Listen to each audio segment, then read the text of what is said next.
We'll take a look at how the Today program is perceived here in Australia, where we're aired at midnight. And in this hour, we'll introduce you to a survivor of the Battle of Gallipoli, an event that changed forever the Australian sense of national pride. All that's to come. But for right now, let's go back to New York and John Palmer. John? Okay, thanks, Brian. We'll also be joined this morning by actresses Ann Gillian and Diane Wiest. But first, over to the news desk and Bob Jamieson. Bob, good morning. Thanks, John. Good morning. In Manila, the standoff between government troops and rebel soldiers ended peacefully this morning. At the same time, the government of Corazon Aquino said it had prevented the planned return of ousted President Ferdinand Marcos during the failed coup attempt. The rebel soldiers, holdouts from the coup, unloaded their weapons and left the television station they seized 3 days ago. The 200 soldiers were taken to a military barracks after hours of tense negotiations. The surrender ended the most serious challenge to the 11-month-old Aquino government. Marcos, meanwhile, admitted this morning that he planned to return to the Philippines during the attempted coup. The Aquino government says it got wind of the attempt and blocked Marcos's return. And Marcos told reporters in Hawaii, where he is in exile, that U.S. officials told him he would be physically prevented from boarding any plane for the Philippines. I want to leave the United States to go to the Philippines, especially now that my country is in crisis. I feel that now I am being treated like a prisoner. Word of Marcos's plan to return began to spread on Hawaii when a store owner reported that Imelda Marcos had bought $2,000 worth of jungle clothing, including boots, in assorted sizes. In Lebanon this morning, Americans began heeding State Department orders to get out of the country. A group of U.S. citizens arrived on Cyprus after being ferried from Beirut. As part of a travel ban, the State Department has given Americans in Lebanon 30 days to leave the country. In the wake of a new wave of kidnappings, State Department officials said they could not stress enough that Americans in Lebanon face imminent peril. Hostage negotiator Terry Witte, not seen in 9 days, is reported by the Church of England this morning to be safe. The story from Today Foreign Editor Henry Champ in London. Good morning, Henry. Good morning, Bob. The hopeful news issued by the church is not being shared by British diplomats who are now working on the assumption that Terry Witte is being detained against his will somewhere in Lebanon. One diplomatic source in Beirut said, if Mr. Witte is negotiating for anyone at this stage, it is for himself. Regardless of where he may be in Lebanon, contact with his family would not be impossible if he had his freedom. They in the church have not heard from him ever since he dropped from sight 9 days ago. Diplomats are also saying, despite the delicacy of his negotiations, they cannot believe it would require 9 days of talking. This is the 5th trip Witte has made to Beirut. 3 times before, he managed to bring captives to freedom. But suggestions he had connections with the White House during the arms shipments to Iran period may have damaged his credibility in the back alleys of Beirut. Church spokesmen, while hopeful the Druze assurances they have received are true and that indeed Witte is safe, have said the 6'7" envoy always knew of his value as a hostage and apparently left instructions before this trip that if he was taken, no one was to be sent in for him, nor was any money to be paid. Bob? Henry, thank you. In this country, faced with mounting airport delays, the government this morning will give airlines antitrust immunity so they can work together to adjust flight schedules. NBC's Robert Hager has details in Washington. Good morning, Bob. Good morning, Bob. The Department of Transportation says it's going to investigate whether some airlines are routinely misrepresenting their schedules to travelers. That is, scheduling more flights than airports can possibly handle. And the department says it wants the airlines to get together, to agree to spread out flights, so there are not too many bunched together at the most popular travel hours. To allow the airlines to talk to one another, the government says it will grant them antitrust immunity. The government action comes because of so many delays at larger airports around the country.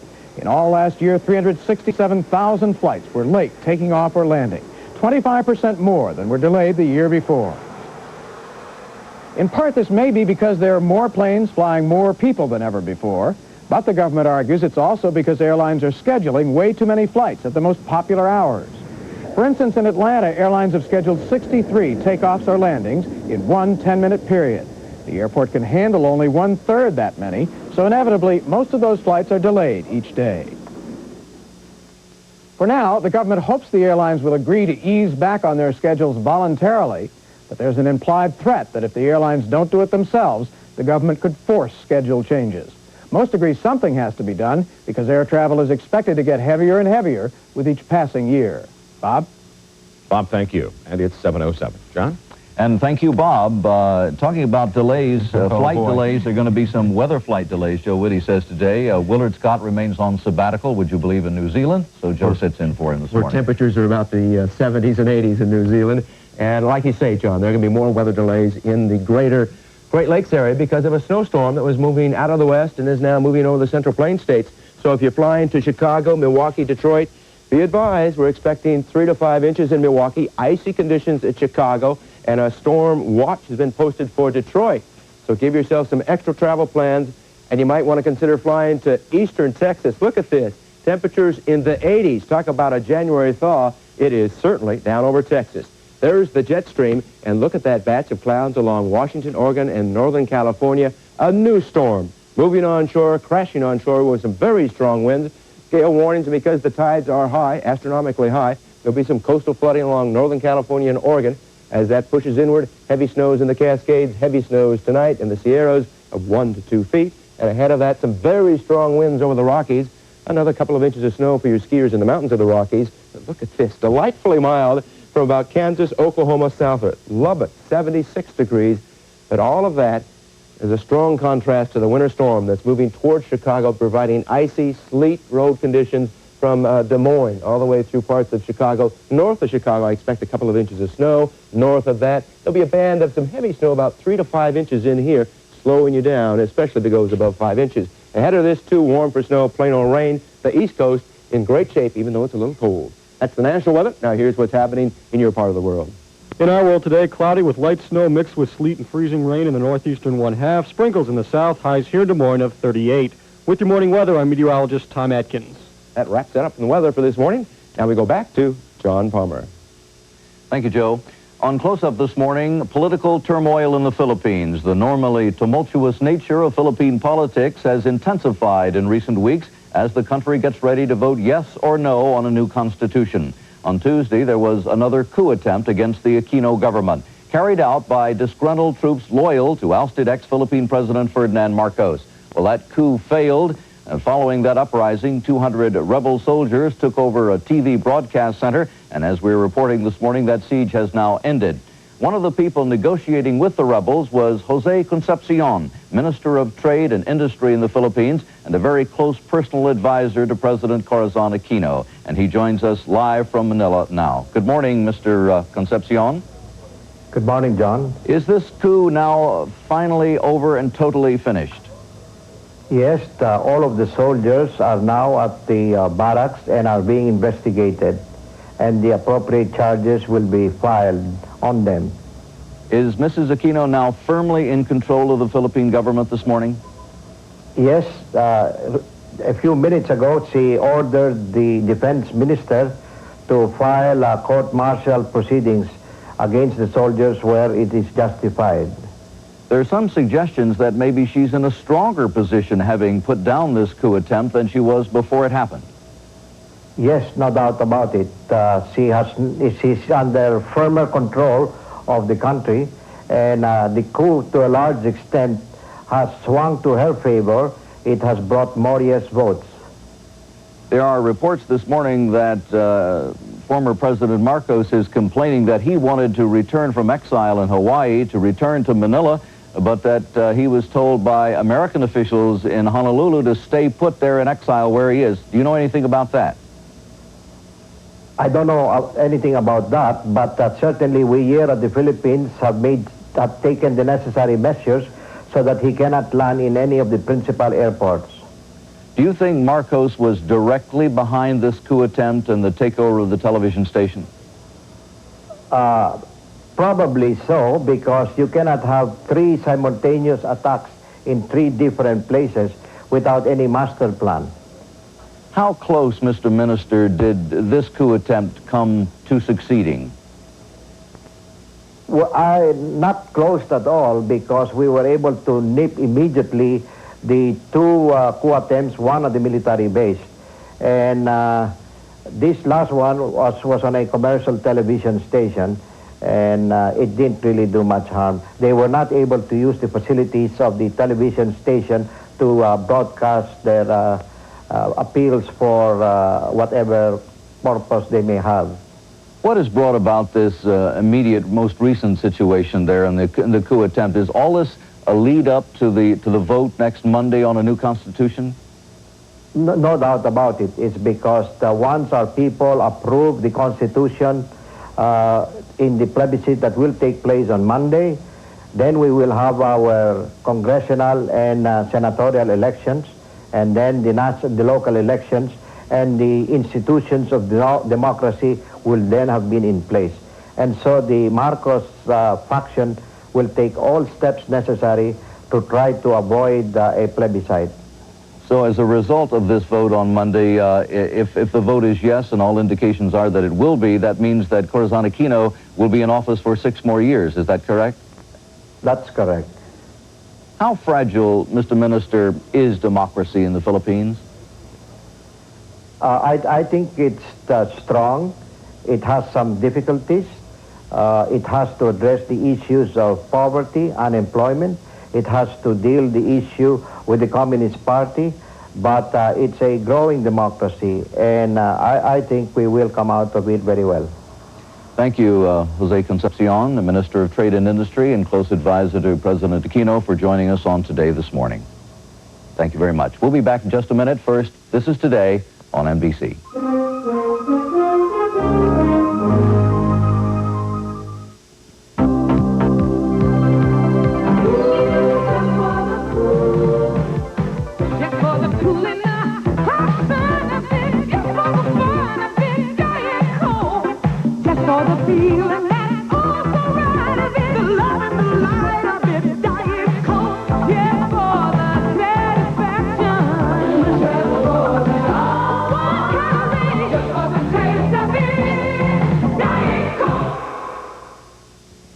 This is it, the Payless Cashways once-a-year home remodeling sale. Our biggest ever, savings on things you need to get started. Save $5 on this Carefree washless faucet with spray, sale price $39.99. Kitchen cabinets, 45 to 50% below manufacturer's suggested list every day. Believe it, and there's savings like these store-wide. Don't miss out, the once-a-year home remodeling sale going on now at Payless Cashways. Don't screw yourself without us. Payless Cashways. Welcome to Vision Express. Listen to why thousands of people are switching to Vision Express for their new eyeglasses. My husband and I both got glasses in less than an hour. It really takes the hassle out of buying glasses. I got a no-line bifocal in about an hour. The frame selection was great. I think Vision Express has the best prices and the best glasses in town. Call this number now for an eye examination or bring in your prescription. Vision Express in Des Moines South Ridge Mall next to Sears. Ever missed an opportunity? You won't at Slumberland's Golden Opportunity Sale. You're going to see 4-piece sleep sets in any size, twin, full, or queen, at one incredibly low price of just $297 for the whole works. That includes carpet roller bed frame, Sealy box spring, and mattress, and solid brass headboard by Drescher. Buy all this anywhere else, you'd pay as much as $717. So don't do that. Come to Slumberland right now and pay just $297 for a 4-piece sleep set. Remember, opportunity only knocks once.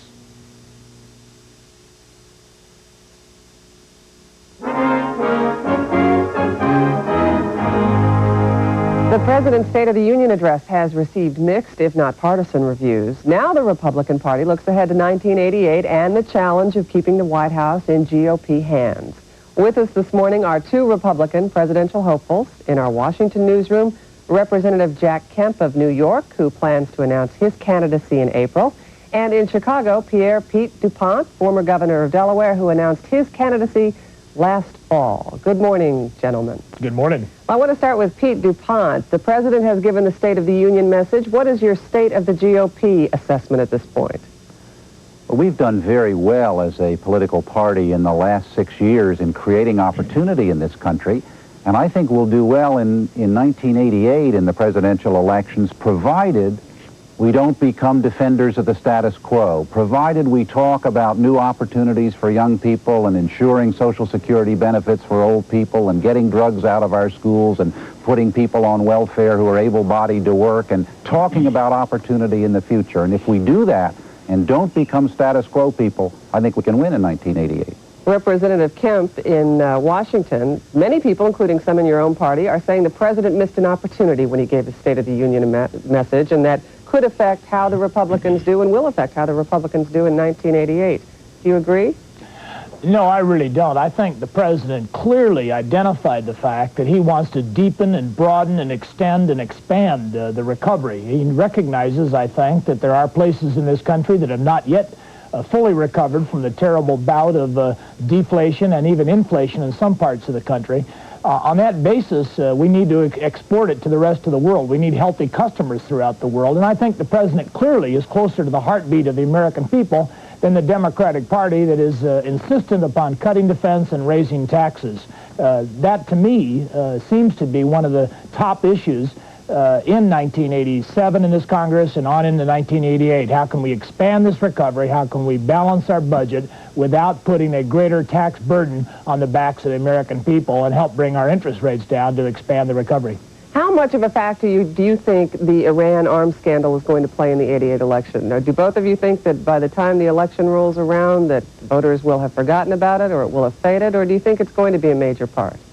Well, I would say that it's going to be kind of a backdrop to the 1988 elections. But, you know, presidential elections really are about the future and not about the past. They're looking for, they're focused on a couple of candidates who are trying to put together a set of programs to create opportunity for people. And that's what presidential elections are about. Indeed, that's what the presidency is about. And I think the candidate who wins the Republican nomination will be the one who's not the candidate of the status quo, who wants to create new opportunities, and that won't have an awful lot to do with American foreign policy. I think the president clearly took full responsibility and accountability for the mistakes that were made in Iran. He suggested that while his motives, and I believe they were the right motives, there was a failure of implementation. The people that implemented the policy are gone. I think what he is saying, that he recognizes this is going to stick around for quite some time, but this country needs a strong presidency. We need a strong president in the last 2 years of the Reagan administration, and that we have to get on to the business of conducting foreign and domestic policy. And I think the American people are wise enough to recognize that this is a nation that has an obligation to ourselves and to the world to not only be strong, but to implement the type of a foreign policy that can take charge of those problem areas of the world. But Representative Kemp, do you think the Iran scandal is going to affect the way people vote in 1988? As I believe that the American people, as I said earlier, are wise enough to recognize that the Iran problem, and it is a problem, and it's going to extend into the next year or so, I think they're wise enough to recognize that this country has to move forward, and I don't think it's going to impact upon their vote in 1988 unless there's some smoking gun there that I have yet to see, and I don't think there is one. The real smoking gun is what are we going to do about the expansion of the Soviet colonial empire right into our own hemisphere, and I think the burden of responsibility rests on our friends on the left who really want to declare neutrality with regard to what happens in Central America. The president doesn't want that to happen, and I agree with him. Back to the GOP for just a moment. Some people believe there are just right now too many factions within the GOP dividing the party, and that will confuse the voters and split everything during the general election in 1988. Do you agree, Pete DuPont? I don't think so. Let me give you an example. The president talked in his State of the Union message about some experimental welfare programs that he wanted to put into effect to test out new approaches to welfare. But you know, the American people understand, and in my campaign they've been telling me, that there's only one solution to the problem of a lack of opportunity for people on welfare, and that's something called a job. We don't need a lot of fancy test programs. We need to have a policy that says if you're an able-bodied person on welfare, you don't get paid unless you work. Now that's a program, and that's an idea, and that's a policy that every Republican can agree with, and most Democrats will agree with. And I think the issues of opportunity, like putting people on welfare to work who are able-bodied, I think they will unite the party, and if we talk about the future, that will create the opportunity to capture the White House in 1988. Gentlemen, thank you very much for being here. We're out of time. We'll be back, but This Is Today on NBC.